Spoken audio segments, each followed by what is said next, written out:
민수기 31장 1절에서 12절 다 같이 시작. 여호와께서 모세에게 말씀하여 이르시되 이스라엘 자손의 원수를 미디안에게 갚으라. 그 후에 내가 내 조상에게로 돌아가리라. 모세가 백성에게 말하여 이르되 너와 함께 있는 사람들 가운데서 전쟁에 나갈 사람들을 무장시키고 미디안을 치러 보내어 여호와의 원수를 갚되 이스라엘 모든 지파에게 각 지파에서 1000명씩을 전쟁에 보낼지니라 하매 각 지파에서 1000명씩 이스라엘 100만 명 중에서 12,000명을 택하여 무장을 시킨지라.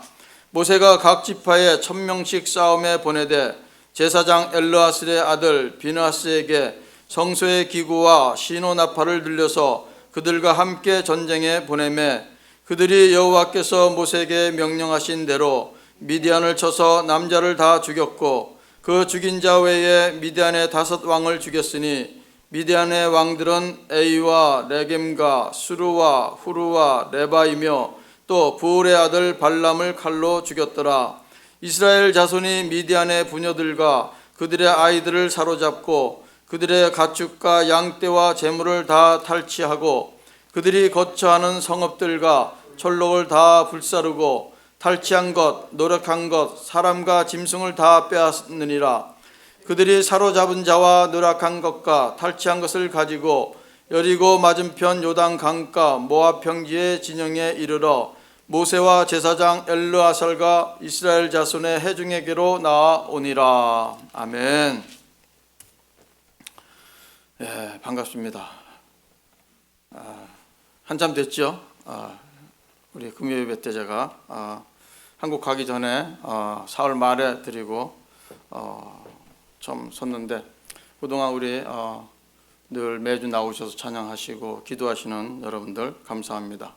그리고 특별히 또 우리 박한수 집사님 제가 특별히 인도를 부탁했는데 잘 해주셔서 감사합니다. 오늘 말씀의 제목은 무엇을 해야 하는가입니다. 무엇을 해야 하는가.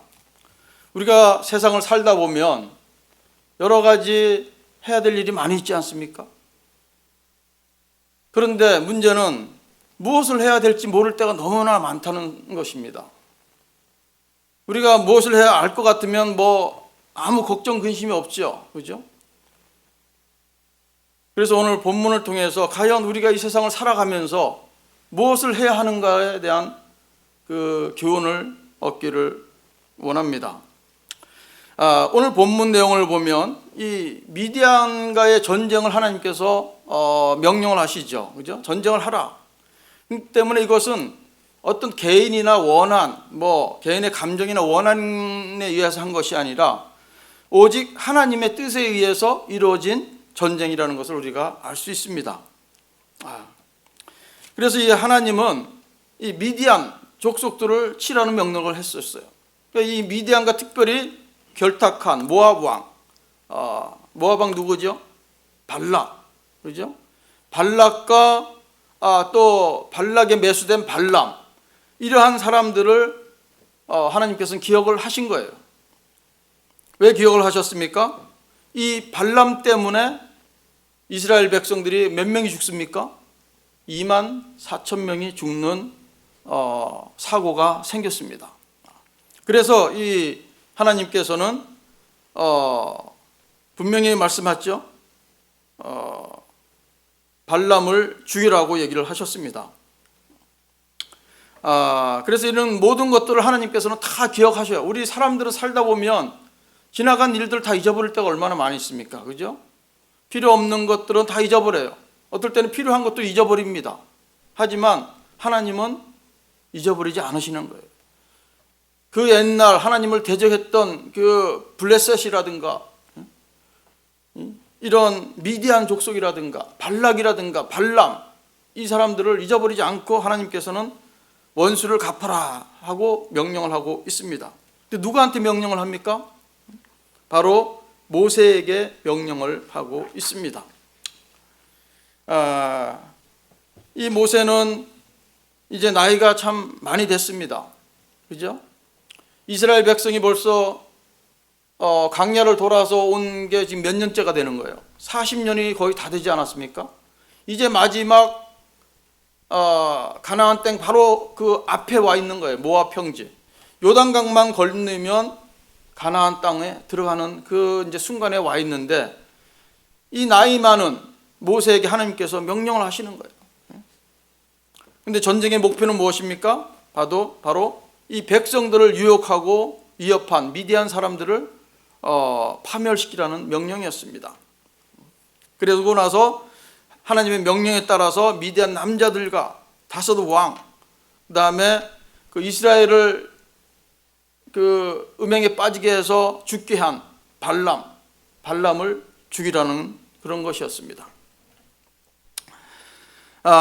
그래서 이 모습을 보면서 이제 이 이스라엘은 참 결정을 해야 될 때가 된 거예요. 가나안 땅으로 들어가야 되는데 하나님께서는 무엇을 하기를 원하시느냐? 과거를 정리하기를 원하세요. 우리가 참 인생의 갈림길에 섰을 때 무엇을 해야 될지 모를 때 우리는 과거를 정리하는 것을 한번 생각해 보아야 합니다. 왜? 과거를 정리하지 않고는 앞으로 나아갈 수가 없어요. 이 이스라엘 민족들이 과거를 지금 이 미디안과의 전쟁을 정리하지 않고는 가나안 땅으로 들어갈 수가 없다는 겁니다. 그래서 하나님께서는 그것을 정리하고 가라는 거예요. 과거를 정리하고 가라. 과연 그러면 이스라엘 백성들이 미디안과 풀어야 될 과제가, 풀어야 될 문제가 무엇이었습니까? 하나님께서 정리하기 원하셨던 것이 과연 무엇이었습니까? 지금은 모든 광야 생활을 다 마치고 이제 가나안 땅에 들어갈 이런 상태에 있는데 하나님께서는 모세를 통해서 마지막 과거를 정리하기를 원하시는 것이에요. 백성들을 음행과 우상 숭배에 빠지게 했던 이 미디안을 멸하라는 것이었습니다. 하나도 남기지 않고 남자들을 다 죽이라는 거예요.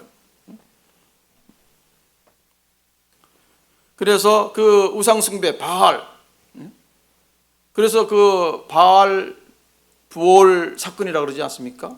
부올에서 있었던 사건이에요, 그게. 그죠? 오늘 본문을 보십시오. 본문 2절에 보시면 뭐라 그럽니까? 이스라엘 자손의 원수를 미디안에게 갚으라. 그 후에 내가 네 조상에게로 돌아가리라고 말씀하고 있어요. 참 이 원수를 갚아라. 왜 그렇습니까? 이 죄가 참 강교합니다. 강교해요. 왜냐하면 사람들이 죄를 지어도 죄가 되는지도 모르게끔 만들기 때문에 죄가 참 강교해요. 그리고 또 죄를 지어도 이게 내가 죄를 지었는지도 알지 못하게 하는 것이기 때문에 참 죄가 강교합니다. 이 미디안 족속들이 그렇게 강교한 족속들이었어요. 이 발락이 발람을 불러다가 이스라엘을 저주해라고 하지 않습니까? 하지만 발람이 그렇게 못합니다. 그죠? 발람이 그렇게 못했죠? 성경에 보면 3번 다 저주를 하기를 원했지만 하나님께서 저주를 하지 못하게 하고 축복을 해라고 해가지고 3번 다 축복을 하고 떠납니다. 그런데 떠나고 나서 언제 얘기를 했는지 이 발락한테 음모를 가르쳐 준 거예요. 미디안 족속을 택해서 사용해서 이스라엘 백성들을 유혹해서 음행에 빠지게 하라. 그러면 이스라엘은 멸망할 것이다. 이런 계책을 가르쳐 준 거예요. 참, 이 죄라는 것이 이렇게 강교합니다. 강교해요. 그래서 하나님께서는 이 발람을 통해서 항상 발람의 교훈을 얻으라고 얘기하는 거예요.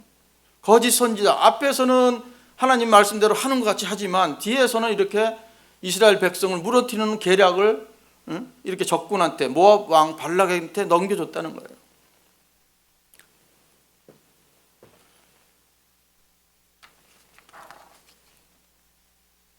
인간의 숨겨진 욕망을 부추겨서 이 발람이 하나님을 배신하게 만들었지 않습니까? 그래서 하나님은 그들을 이스라엘의 원수라고 표현하고 있는 것입니다. 원수는 어떻게 돼야 됩니까? 제거해야 되죠. 하나님께서는 그냥 놔두는 걸 원하지 않습니다. 원수는 반드시 멸하기를 하나님께서는 원하세요. 참 이 모세를 보면 참 이 그런 말이 있지 않습니까? 사명자는 사명이 다할 때까지 죽지 않는다. 그죠? 하나님은 모세에게 전쟁을 선포하시면서 그 후에야 네가 내 조상에게로 돌아가리라. 참, 그 사명을 다할 때까지는 죽지 않을 것이라는 걸 가르쳐 주는 거예요. 하나님께서 여러분에게 주신 사명이 있습니까? 하나님은 여러분들을 세상의 많은 사람들로부터 한 사람이 아니라 그 중에서 하나님께서 택하고 부르신 사람들이에요. 그냥 부르신 게 아니라는 것을 우리는 기억해야 합니다. 분명 여러분 한 사람 한 사람에게는 하나님께서 부르신 이유가 있어요. 목적이 있습니다. 우리는 그 목적을 늘 살펴야 돼요. 깨달아 알아야 합니다. 그래서 우리가 목숨이 닿을 때까지 그 사명을 계속해서 이루어드리는 것이 바로 우리의 사명이에요. 그것이 바로 모세의 사명이었습니다. 모세의 삶은 참 모험과 역경의 삶으로 가득 찼죠. 하지만 그는 마지막까지도 하나님한테 쓰임받는 놀라운 하나님의 사람이었습니다. 저와 여러분도 끝까지 하나님으로부터 쓰임받는 사람이 되기를 소망합니다.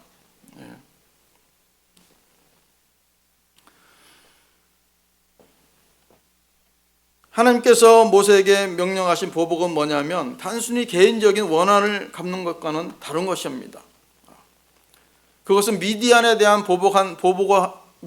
대해서 보복하는 일이었지만 그것은 악에 대한 공의로운 심판이었습니다. 하나님은 민수기 25장 17절에서 18절 우리 앞부분에 있어요. 좀 한 몇 장 앞으로 가볼까요? 한번 읽어봅시다. 25장 17절에서 18절. 미디안을 쳐서 멸망시키라고 말씀하신 부분이 25장에도 나옵니다. 25장 17절에서 18절 다 찾으셨으면 한 목소리 읽어보겠습니다. 미디안인들을 대적하여 그들을 치라. 이는 그들이 속임수로 너희를 대적하되 부올의 일과 미디안 지휘관의 딸 곧 부올의 일로 연병이 일어난 날에 죽임을 당한 그들의 자매 곧 고수비의 사건으로 너희를 유혹하였음이니라. 아멘. 이 고수비 사건이 또 나타나고 있습니다. 그죠? 이 미디안 여행과 음행을 하고 바알 숭배를 한 그 죄악 때문에 하나님께서는 이 미디안을 죽이라고 명령을 하신 것입니다. 2만 4천 명이 죽었습니다. 그때 그 2만 4천 명으로 딱 끝난 게 뭐냐면 이스라엘 그 한 사람이 미디안 여자 고수비라는 여자를 데리고 막사로 들어갑니다. 그러니까 이때는 벌써 음행을 해가지고 바알 숭배를 해가지고 사람들이 많이 죽어가는 상황이었어요. 그런데 이스라엘에 있는 그 한 남자가 미디안 여자가 오니까 이 여자를 데리고 어디로 가냐면 막사로 데리고 들어가는 거예요. 왜 들어갔겠습니까? 그죠? 왜 들어갔냐면 음행을 하려고 들어간 거죠. 그죠? 그때 바로 아론의 손자 비느하스가 손에다가 창을 가지고 그 막사로 따로 들어갑니다. 그래가지고 어떻게 합니까? 이스라엘의 남자와 그 여인의 배를 한꺼번에 깨뚫었다. 성경은 이렇게 얘기하고 있어요.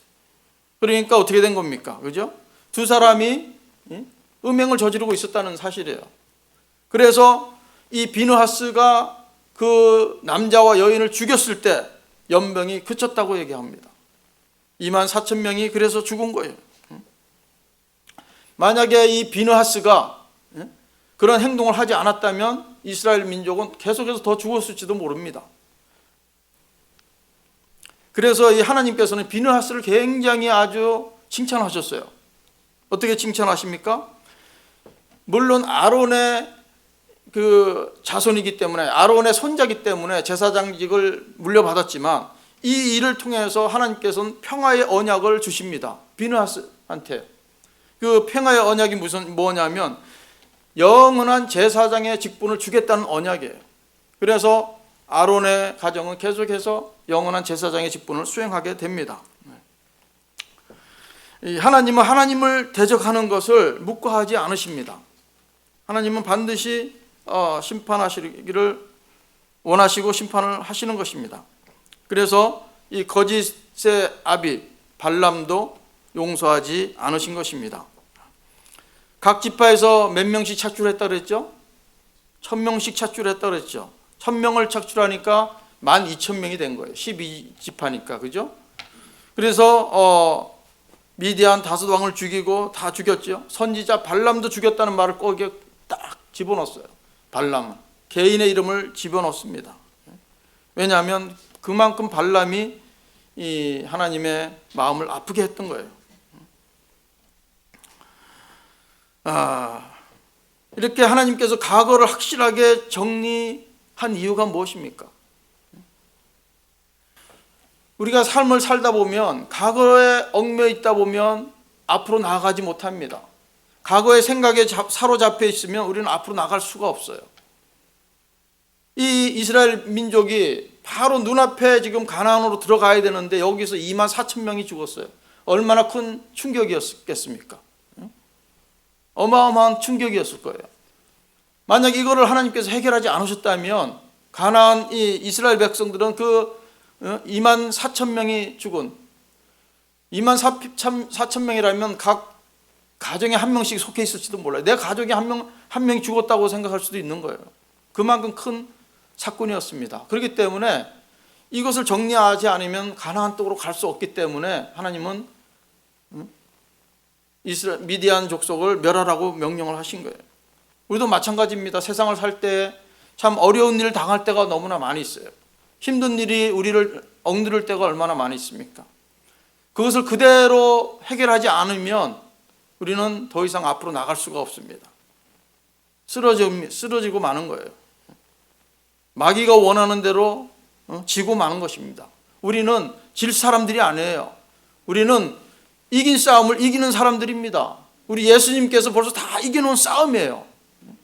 우리의 싸움은 이게 보이는 싸움이 아니에요. 육의 싸움이 아닙니다. 옛날에는 이렇게 하나님께서 이스라엘 백성들을 다 인도하시면서 육체적으로 싸우고 했지만 지금은 육의 전쟁이 아니에요. 영적인 전쟁에서 우리는 승리해야 합니다.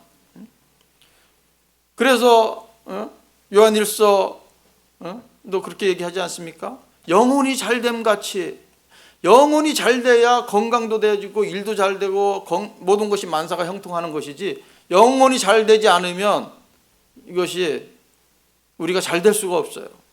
그것은 하나님의 원리입니다. 이 하나님께서 원수를 갚으라는 것은 무엇입니까? 대적하라라는 말과 이렇게 뉘앙스가 비슷하지 않습니까? 그래서 베드로 전서 5장 5절에 보면 하나님은 교만한 자를 대적하신다는 말씀을 하세요.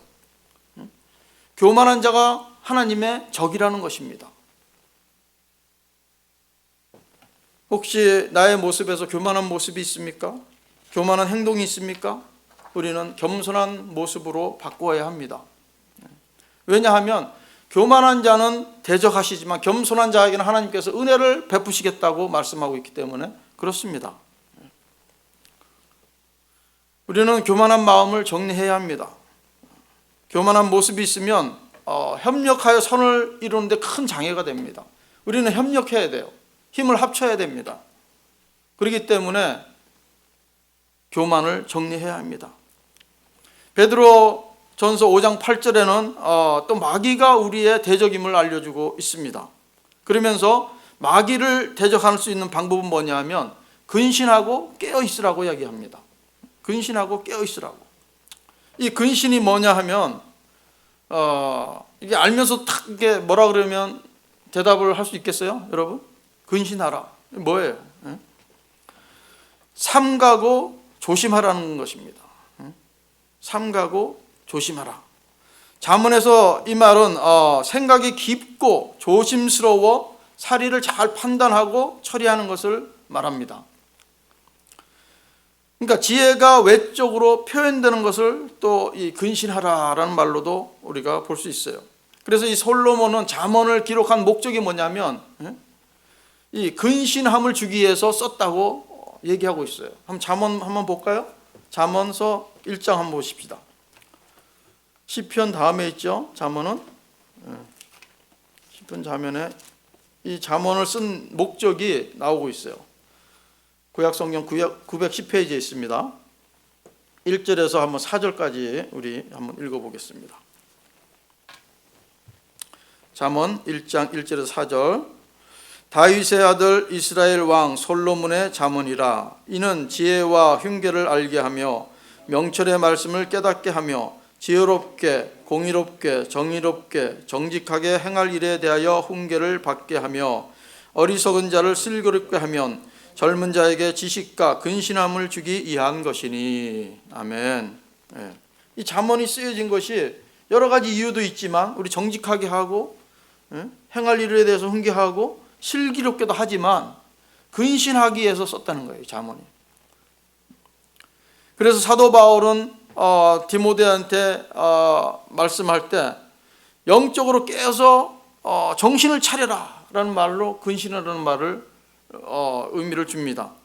정신을 차리고 전신갑주로 무장하라고 이렇게 얘기하고 있습니다. 그래서 이 근신하라는 것은 뭐냐면 깊이 생각하는 마음의 자세를 의미하기도 합니다. 그래서 베드로는 이런 음주나 방탕함을 피하고 감정이나 욕망, 염려 등에서 자제를 하고 생활하라고 권면을 하고 있는 것입니다. 자, 그런가 하면 마태복음 5장 43절에는 이런 말씀이 또 있어요.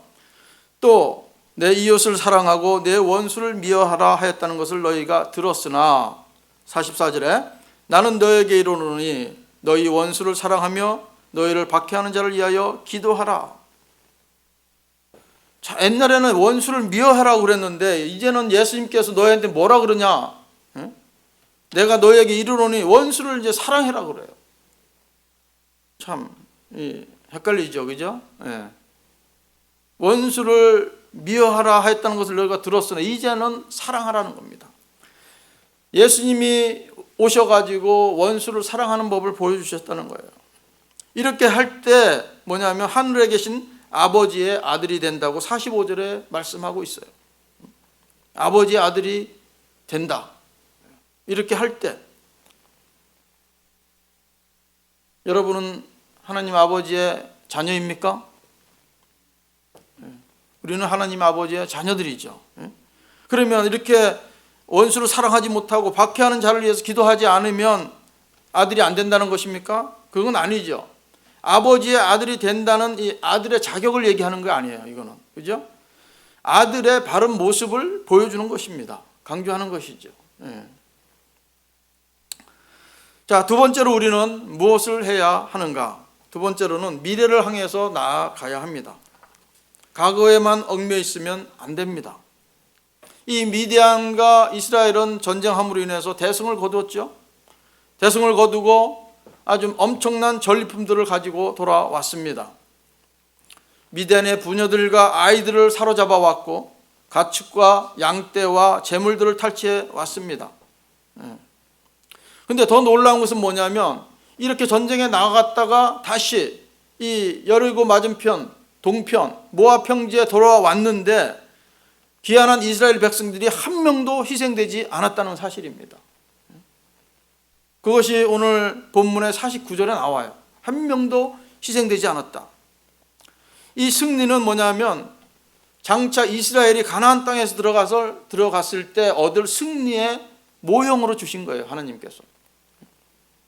이스라엘 백성들이 하나님 말씀에 순종하기만 하면 언제 어디서든 확실하게 승리가 주어진다는 것을 미리 보여준 사건이라는 것입니다. 그러니까 하나님의 방법대로 싸우기만 하면 뭐 전쟁의 장소나 시기, 적군의 규모가 이게 관계가 없이 이스라엘은 승리할 수 있다는 것을 경험한 것입니다.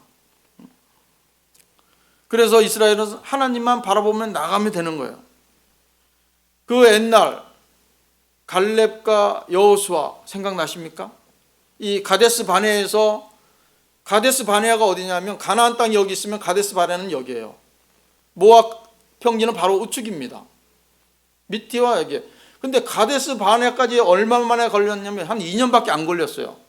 가는데. 근데 여기에서 점탕하고 와가지고 하나님을 못 믿고 우리는 저들의 밥이라 이렇게 고백하는 모습을 보고 하나님께서는 38년 동안 바로 여기서 여기까지 가는데 38년을 돌린 거예요. 뺑뺑이를. 뺑글뺑글 돌아온 거예요. 바로 가나안 바로 밑에가 가데스 바네아인데 모압 평지는 바로 여기거든요.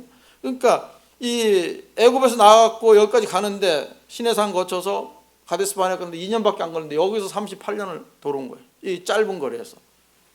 왜? 하나님을 믿지 못했기 때문에 하는 거예요. 그래서 그들은 다 죽게 됩니다. 하나님께서 다 죽이기로 작정을 하신 거예요. 38년 동안 이게 돌아다니다 보니까 이민 출애굽 1세들이 거기서 다 죽은 거예요. 왜냐하면 그들의 믿음대로 그렇게 된 거죠.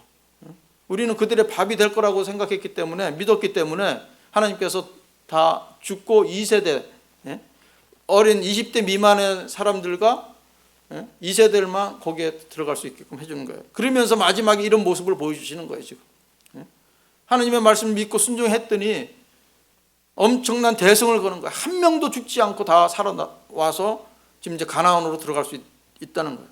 있게끔 된 그런 상황을 경험하고 있는 것입니다.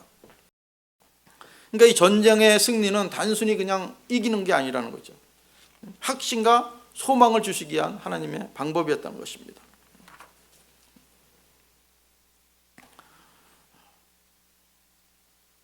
그래서 이 이스라엘 자손들은 참 가나안 땅으로 진격해 나가서 땅을 차지하지 않습니까? 차지하는데 뭐 그냥 이게 옵니까? 안 오죠. 계속해서 싸웁니다. 그런데 놀랍게도 계속해서 다 이기는 거예요. 놀랍지 않습니까? 바로 이 모압 땅에서 보여준 이 모습 때문에 이스라엘은 계속해서 승리할 수가 있었습니다. 앞으로 나갈 수가 있었던 것입니다. 그래서 하나님의 말씀을 신뢰하고 순종하고 나갈 때 우리는 큰 소망이 우리를 기다리고 있다는 것을 늘 기억해야 합니다. 우리가 미래로 나아가야 된다 이렇게 제가 했는데 그게 무슨 의미입니까? 우리는 미래로 나가야 된다. 무슨 의미예요? 구원을 이루라는 것입니다. 구원을 이루는 것입니다. 이때 구원은 뭐냐? 칭의의 구원이 아니라 예수님을 닮아가는 것이죠. 그 구원을 우리는 이뤄 나가는 거예요. 그것이 우리의 미래입니다. 그런데 하나님 예수 그리스도를 닮아가는데 가장 큰 문제가 무엇입니까? 그것은 바로 내 안에 있는 욕망입니다. 욕망 때문에 예수님을 닮아가지 못하는 거예요. 욕망이 있다는 것은 무엇입니까? 내가 죽지 않았다는 거죠. 내가 살아있는 거예요. 내 속에. 내가 죽었다면 내 욕망이 살아서 움직이겠습니까? 절대로 움직일 수가 없죠. 만약에 내가 죽고 내 안에 예수님이 산다면 내 속에는 예수님의 욕망만이 있을 것입니다. 그래서 사도 바울은 자신의 욕망을 죽이기를 위해서 뭐라고 말합니까? 고린도전서 15장 31절 제가 읽어드릴게요. 들어보세요. 형제들아, 내가 그리스도 예수 우리 주 안에서 가진 바 너희에 대한 나의 자랑을 두고 단언하노니 나는 날마다 죽노라. 이렇게 고백하고 있습니다. 내가 자랑할 것은 뭐냐? 날마다 죽는 것밖에 내가 자랑할 게 없다는 것이죠. 이것이 바로 우리의 미래가 되어야 되는 거예요. 우리가 날마다 죽는 모습을 자랑해야 합니다. 죽는 모습을 자랑하는 건 뭐냐 하면 내 생각, 내 욕망을 얘기하는 것이 아니에요. 예수님의 소원을 얘기하고 예수님께서 무엇을 원하시는가 얘기하고 예수님께서 나를 통해서 이루어진 것 무엇인가를 얘기하는 것입니다. 그것이 바로 우리가 미래를 향해 나아가는 것입니다. 그래서 우리는 100%까지 죽어야 돼요. 100%. 영적으로 죽으라는 것입니다. 그냥 막 제가 100% 죽어야 된다고 가서 죽으면 안 돼요. 우리의 싸움은 보이지 않는 싸움이지 보이는 싸움이 아니에요. 마귀를 온전히 제압할 수 있어야 합니다. 마귀는 우리를 계속해서 혼란하게 만들어요. 바른 것을 생각하지 못하도록 만듭니다. 그래서 하나님의 말씀으로 바로 서 있어야 되는 것이 우리 생각에 자꾸 마귀가 생각을 집어넣어줘요. 악한 생각을, 더럽고 추한 생각을 넣어줍니다. 우리는 교만한 마음이 있을 때 더 이 마귀가 더 좋다고 그러고 잘 넣어줘요. 교만한 마음이 있을 때 그러면 마귀의 유혹이, 마귀의 생각들이 아주 그냥 가득 찹니다. 그래서 하나님께서는 교만한 마음을 대적하라는 것이에요. 교만한 마음을 바꾸고 겸손한 마음으로 우리는 바꿔야 합니다. 여러분들 잘 아시지요? 갈라디아서 2장 20절에 내가 그리스도와 함께 십자가에 못 박혔나니 그런즉 이제는 내가 산 것이 아니요 오직 내 안에 그리스도께서 사시는 것이라. 이제 내가 육체 가운데 사는 것은 나를 사랑하사 나를 위하여 자기 목숨을, 자기 자신을 버리신 하나님의 아들을 믿는 믿음 안에서 사는 것이라. 아멘. 내가 사는 것은 하나님의 아들을 믿는 믿음 안에서 사는 것이라는 것이에요. 이런 고백이 되어져야 됩니다. 하나님의 아들을 믿는 믿음 안에서 사는 것이 무엇입니까? 하나님의 아들을 믿는 믿음이 뭐예요? 누가복음 9장 23절에 이런 말씀이 있습니다. 예수께서 이르시되 할 수 있거든이 무슨 말이냐? 믿는 자에게는 능히 하지 못할 일이 없느니라. 아멘. 옛날 버전은 능치 못할인데 지금은 능히 하지 못할 이렇게 나와 있어요. 능히 하지 못할 일이 없다는 의미입니다. 이게 바로 뭐냐? 믿음은 그렇게 된다는 거예요. 하나님의 아들을 믿는 믿음 안에서 살게 되면 능치 못할 일이 없어진다는 얘기죠. 바로 그것이 바로 하나님의 아들의 이름을 믿는 거예요. 믿음 안에서 사는 것입니다. 우리의 삶에서 순간순간 하나님께 의뢰하는 삶이 되기를 소망합니다. 우리는 하나님께 계속 행동하기 전에 하나님께 계속해서 물어봐야 돼요. 하나님, 지금 상황이 이렇게 됐는데 과연 어떻게 해야 합니까? 내 생각으로는 도저히 알 수가 없습니다. 계속해서 물어보십시오. 그것이 바로 하나님의 아들을 믿는 믿음이에요. 그런데 하나님한테 물어보지 않고 내 자신에게 물어본다면 그런 모습은 하나님의 아들을 믿는 믿음이 아닌 것입니다. 우리는 하나님과 늘 대화하면서 하나님께서 원하시는 대로 결정을 해야 합니다. 그런 삶이 장차 우리의 미래가 되기를 소망합니다. 오늘 본문을 통해서 하나님께서 이스라엘 백성들에게 주시는 메시지는 무엇입니까? 하나님을 의심하지 않고 온전히 순종하면 장차 가나안 땅에서 이루어지는 모든 싸움에서 승리할 수 있다는 것을 경험으로 보여주신 거예요. 그리고 여러분도 그렇게 생각하십니까? 그래서 우리도 장차 일어난 영적인 전쟁에서 승리하기를 소망합니다. 우리는 승리할 수 있습니다. 오늘 마지막 찬송에서 참 부흥의 불길 우리 교회가 일으킬 수 있습니다. 수적인 부흥보다도 영적인 부흥이 더 중요해요. 우리가 영적으로 참 무장되어 있고 부흥되면 수적인 문제는 문제가 아니에요. 그것은 하나님께서 책임져 주실 줄 믿습니다. 그래서 과거를 정리하고 말씀에 순종하여서 승리의 미래로 나아가시는 저와 여러분이 되기를 주님의 이름으로 축복합니다.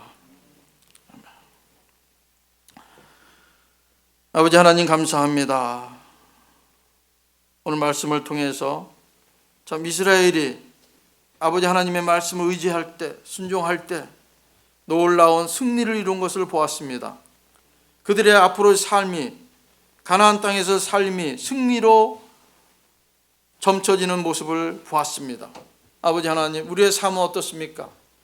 우리의 삶도 아버지 하나님, 주님을 늘 의지하고 순종하여서 승리한 삶 살기를 원합니다. 영적으로 이기는 삶을 살기를 원합니다. 패배자가 되기를 원치 않습니다. 인생의 실패자가 되기를 원치 않습니다. 아버지 하나님, 우리의 주인이 되시고 우리의 주관자가 되어 주셔서 인생의 여러 가지 문제들을 주님 때문에 해결하고 나갈 수 있는 저희들 되게 하여 주시옵소서. 우리 남은 시간 기도할 때에 우리의 여러 가지 모습들을 아버지 하나님께 아르게 도와주시고 아버지 하나님께 응답받는 귀한 시간 될 수 있도록 축복하여 주시옵소서. 모든 걸 감사드리며 예수님의 이름으로 기도합니다. 아멘. 부르신 곳에